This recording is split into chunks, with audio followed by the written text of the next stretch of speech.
పెరిగింది.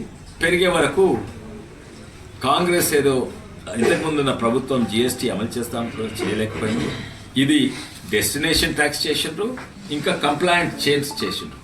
ఇప్పుడు మేము జిఎస్టీ కట్టకుంటే ఆయన క్రెడిట్ రాదు, క్రెడిట్ రాకుంటే ఆయనకు నష్టం. 360 రూపాయలు మొత్తాన్ని కట్టాలి. అయితే కంప్లైంట్ చేసింది. ఇది కంప్లైన్స్ పెరుగుతూ వచ్చింది. దానివల్ల ప్రభుత్వ ట్యాక్సెస్ పెరిగింది. ట్యాక్స్ ప్రజలకు పెంచలేదు. మొదలు ట్యాక్స్ ఎగ్గొట్టేటోళ్ళు ఇప్పుడు ఎగ్గొట్టలేదు, కష్టమైంది.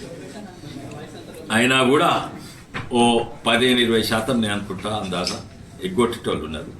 ఇప్పుడు కొత్త జిఎస్టీ అయితే 5% ఉంటే ఎందుకు ఎగ్గొట్టాలి?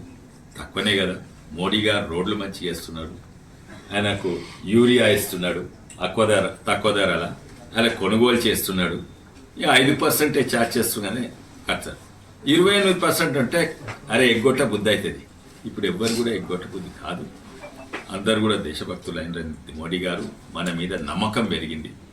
మోడీ గారు ఇది ఎట్లా చేయగలుగుతుంటే ఇదే కారణం. ఏంటంటే ప్రభుత్వం నడిచేదే పన్నుల వల్ల. కానీ ప్రభుత్వానికి దీనికి 4-5 లక్షల కోట్లు తక్కువ అయ్యే అవకాశం ఉంది. ఎందుకంటే ట్యాక్స్ సగం చేసింది కదా. కొన్ని 12% నుంచి 5%,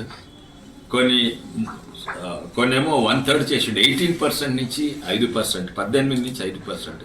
గవర్నమెంట్కు పన్నులు ట్యాక్స్ కలెక్షన్ తగ్గుతుంది. కానీ కట్టేటోళ్ళు ఎక్కువైతారు. 2 కారణాలు, కన్జంప్షన్ అండ్ కంప్లైన్స్.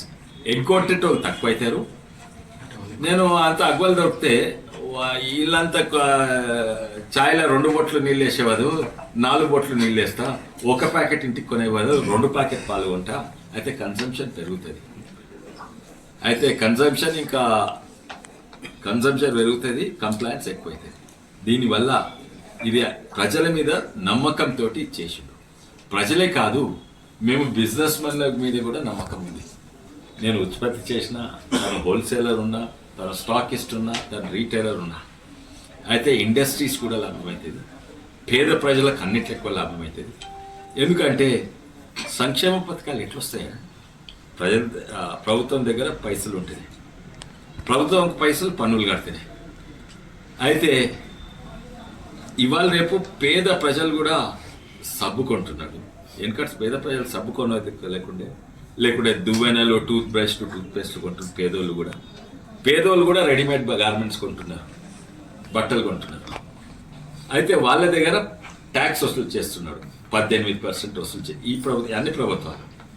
అయితే ఆ పైసలు వచ్చి మళ్ళీ అక్కడి నుంచి అదే పైసలతోటి నాకే సంక్షేమ పథకం ఇస్తున్నాడు. అంతే కదా.